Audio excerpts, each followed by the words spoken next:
네, 안녕하십니까. 반갑습니다. 요즘 날씨가 더워지면서 찬 물을 많이 찾게 됩니다. 그러니까 냉장고 문을 자주 여닫죠. 저희 집의 큰 아이는 곧잘 얼음을 꺼내 먹습니다.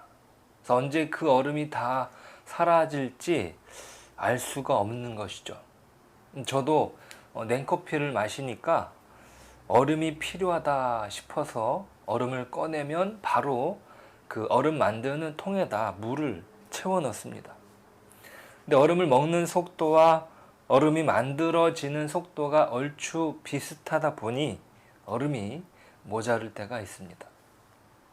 자, 그런데 문제는 찬물도 자주 없어지는데 종종 이 빈병이 그대로 냉장고에 있는 거예요. 자, 그러니까 이 빈통이 왜 냉장고에 들어갔냐라고 했을 때 그것은 우리 아이들이 물을 먹고서는 그 빈병을 그냥 넣는 거예요. 자, 그러니까 여기서 느끼는 거는 야, 우리 아이들에게 무언가 책임을 가르쳐 줘야 되겠다. 그 병에서 물을 따랐으면 마지막에 다른 사람이 적어도 그 물을 채워 넣을 어떤 의무가 있는 것인데, 자, 그게 누구의 책임이 아니라 공동생활을 하면서 필요한 덕목인 것이죠. 그렇지 않으면 이게 다 엄마의 몫이 됩니다. 엄마의 책임이 되는 거죠. 그러니까 아이들이 어느 정도 자랐으니까 자기 일에 대한 책임을 배워야 할 나이가 되었다. 이것이 자기 책임을 하지 않는다 할지라도 자녀라는 위치가 바뀌지 않습니다. 하지만 더 성장하고 더 성숙하는 과정을 배우는 것이죠. 자, 오늘 이사야의 마지막 부분을 우리가 보고 있습니다. 자, 먼저 심판이 기록되고 있죠. 모티어에 따르면 56장 이후에 유일하게 이 심판에 대한 세부적인 기록이라고 합니다. 오늘 15절부터 한번 보실까요? 보라, 여호와께서 불에 둘러싸여 강림하시리니 그의 수레들은 회오리 바람 같으리로다. 그가 혁혁한 위세로 노여움을 나타내시며 맹렬한 화염으로 책망하실 것이라. 여호와께서 불과 칼로 모든 혈육에게 심판을 베푸신즉 여호와께 죽임 당할 자가 많으리니 스스로 거룩하게 구별하며 스스로 정결하게 하고 동산에 들어가서 그 가운데에 있는 자를 따라 돼지 고기와 가증한 물건과 쥐를 먹는 자가 다 함께 망하리라. 여호와의 말씀이니라. 자, 이 심판은 배교한 이스라엘뿐만 아니라 모든 민족에게 해당하는 것입니다. 우상 숭배를 하는 민족들이죠. 불이 임하여 맹렬한 화염으로 책망하신다고. 그리고 칼로 죽임을 당하게 될 것이라고 경고하십니다. 자, 이러한 어떤 심판은 역사 안에서 나타났고 또한 나타날 것입니다. 자, 이렇게 말씀드리는 것은 이스라엘이 경험한 심판이 이 심판과 유사하게 나타났어요. 바벨론에 의해서 성벽이 무너지고 성전은 회파되었습니다. 모든 것은 불에 타버렸죠. 단순히 이 심판의 경고는 미래의 어느 시점의 문제가 아니었고 그들은 이미 경험한 엄중한 이야기입니다. 자, 그 엄중한 이야기가 경고되어지고 있는 것이에요. 자, 하나님의 심판이 있고 나서도 그들은 결코 버려지지 않았습니다. 그러니까 하나님의 심판의 의미가 단순히 내가 너희들을 버리겠다 그런 차원의 문제가 아니라는 것이 우리가 이사야 말씀 전체를 보면서 보았던 중요한 뼈대입니다. 이게 아주 중요해요. 자, 오늘 말씀이 그 내용을 분명하게 담아내고 있는 것이죠. 그 분노를, 그 심판을 담아내고 있습니다. 자, 심판의 말씀으로 그쳐지는 것이 아니라 분명한 구원이 약속됩니다. 그 구원은, 그 약속은 이스라엘뿐만 아니라 다른 민족에게도 확장되고 있습니다. 18절부터 보실까요? 내가 그들의 행위와 사상을 아노라. 때가 이르면 문 나라와 언어가 다른 민족들을 모으리니 그들이 와서 나의 영광을 볼 것이며 내가 그들 가운데에서 징조를 세워서 그들 가운데에서 도피한 자를 여러 나라 곧 다시스와 뿔과 활을 당기는 룻과 및 두발과 야완과 또 나의 명성을 듣지도 못하고 나의 영광을 보지도 못한 먼 섬들로 보내리니 그들이 나의 영광을 문 나라에 전파하리라. 나 여호와가 말하노라. 이스라엘 자손이 예물을 깨끗한 그릇에 담아 여호와의 집에 드림같이 그들이 너희 모든 형제를 문 나라에서 나의 성산 예루살렘으로 말과 수레와 교자와 노새와 낙타에 태워다가 여호와께 예물로 드릴 것이요 나는 그 가운데에서 택하여 제사장과 레위인을 삼으리라. 여호와의 말이니라. 내가 지을 새 하늘과 새 땅이 내 앞에 항상 있는 것 같이 너희 자손과 너희 이름이 항상 있으리라. 여호와의 말이니라. 자, 그러니까 하나님의 구원이 이스라엘을 넘어서 이방에까지 이른다. 자, 이 어떤 예언의 내용이 우리를 통해서 분명히 확인되고 있습니다.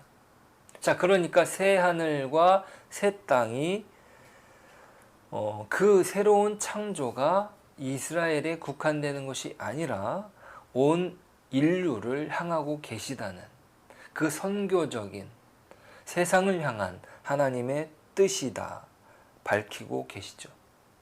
하나님께서 이 세상을 창조하신 창조주로서 이 세상을 주관하고 계심을 분명히 보이십니다.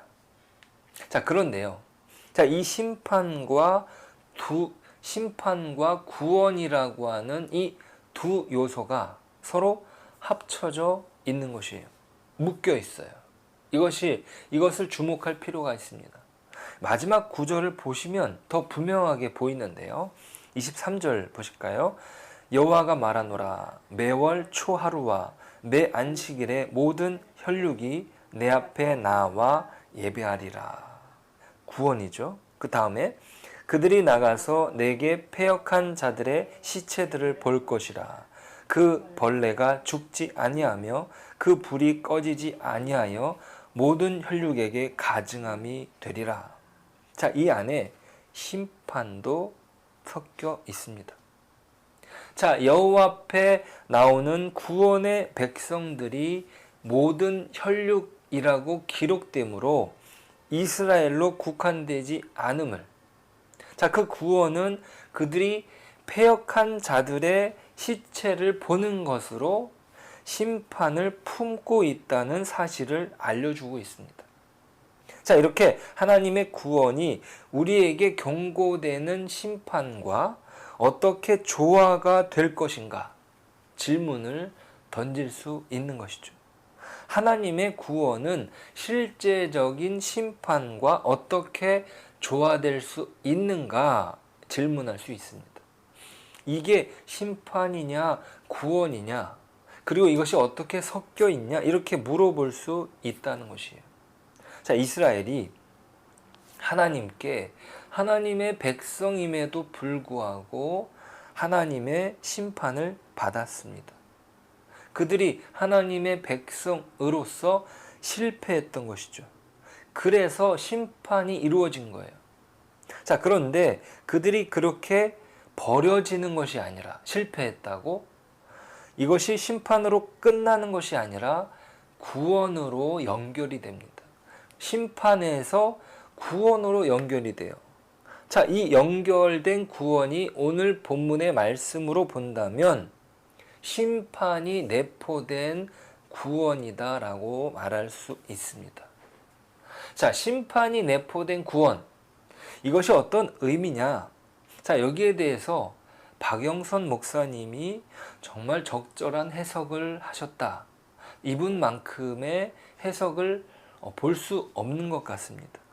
자, 무엇이라고 말하셨냐면 누가복음 15장에서의 비유를 통해 우리가 그것을 확인할 수 있는 거예요. 있다고 하셨습니다. 자, 그 비유에서는요. 아버지에게 두 아들이 나옵니다. 그중 둘째 아들이 자신이 유산을 받아야 한다고 하면서 그리고 그 유산을 받아서 아버지에게서 떠납니다. 집을 나가서 고생이라는 것이 자, 처음에는 돈이 있어서 친구들이 와가지고 살살거리죠. 모든 것을 다 줄 수 있는 것처럼 말합니다. 그런데 그 돈을 다 쓰자 친구들은 다 떠납니다. 거기에서 고생이 시작되는 거죠. 그리고 고생하다가 집으로 다시 돌아옵니다. 그리고 아버지는 그를 맞아들입니다. 돌아올 때 자기가 스스로 결정해서 돌아온 거예요. 아버지는 기다리고 있었던 거죠. 억지로 그를 끌어다가 놓은 것이 아니에요. 반갑다 아들아 하면서 아버지는 잔치를 벌여줍니다. 이 잔치 소리를 누가 듣습니까? 첫째 아들이 집에 들어오면서 듣습니다. 아버지가 반가운 마음에 함께 잔치에 참여하자. 첫째 아들은 거부합니다. 그리고 큰 아들에게, 첫째 아들에게 이렇게 말합니다. 얘야, 내 것이 다 내 것 아니냐. 자, 이 내용이요. 돌아온 것으로 끝나는 것이 아니다라는 거예요. 자, 돌아오는 문제가 아니라 신분과 지위에 대한 이야기라는 거죠. 자, 같은 누가복음 15장에서 등장하는 다른 비유들처럼 잃어버린 것을 찾게 되는 잃어버린 물건을 찾는 것으로 끝나는 것이 아니라 물론 그 내용도 있는 것이죠. 그 찾은 바 된 존재가 온전한 회개를 통해서 그 존재됨을 확인하는 문제가 있다. 자, 존재가 존재되는 것의 명예를 말합니다. 거기에는요, 책임이 들어가는 것이죠. 자, 한 사람이 온전한 존재가 되었다는 사실은 이 자유와 책임이 주어졌다는 거예요. 자, 책임 없는 자유가 아니고 자유가 없는 책임이 아닌 거예요. 그것은 기꺼이 선택하는 것이죠. 왜요? 그것이 영광으로 이어지기 때문이에요. 자, 이것은 로마서 8장으로도 이해할 수 있습니다. 자, 로마서 8장 17절 한번 보실까요? 자녀이면 또한 상속자, 곧 하나님의 상속자요 그리스도와 함께한 상속자니 우리가 그와 함께 영광을 받기 위하여 고난도 함께 받아야 할 것이니라. 자, 자녀의 위치, 이 상속자의 위치는 그리스도와 함께 고난을 받는 영광의 자리예요. 그 영광이 고난이 포함되어 있습니다. 자, 그런데 고난을 받는다고 그것이 공포로 가는 것이 아닙니다. 자, 그러니까 어쩔 수 없이 그 길을 가는 것이 아니라 기꺼이 자유롭게 그 명예와 영광을 선택하는 것이죠. 힘에 눌려서 종처럼 끌려가는 것이 아니에요. 이것이 바로 같은 본문 안에서 15절과 비교가 됩니다. 15절. 너희는 다시 무서워하는 종의 영을 받지 아니하고 양자의 영을 받았으므로 우리가 아빠 아버지라고 부르짖느니라. 성령이 친히 우리의 영과 더불어 우리가 하나님의 자녀인 것을 증언하시나니. 자, 그러니까 심판 앞에 종의 위치가 아니에요. 고난 앞에 억지로 가는 것이 아니라 하나님의 자녀된 자로서 어떤 심판이 두려운 것이 아니라 이제는 자녀로서 기꺼이 그 길을 가는 것입니다. 왜요? 그것이 자녀가 가지는 명예요, 영광이기 때문이죠. 우리 하나님께서는 그 자녀의 자리로 부르신 것입니다. 더 이상 그 심판은 두려운 것이 아니요, 주님과 함께 걷는 믿음의 영광을 바라보며 기쁨으로 간 것입니다. 그것이 고난이기에 쉽지는 않습니다. 하지만 그것은 하나님의 자녀된 영광으로 그 길을 가는 것이죠. 그것이 오늘 이사야 마지막이 주는 내용입니다. 자, 심판과 구원이 함께 있습니다. 심판이 주어진다고 우리가 멸망하는 것이 아닙니다. 우리가 자녀된 자의 그 영광을 깨닫게 해주시는 것이고 그 길에 복을 보게 하시는 거죠.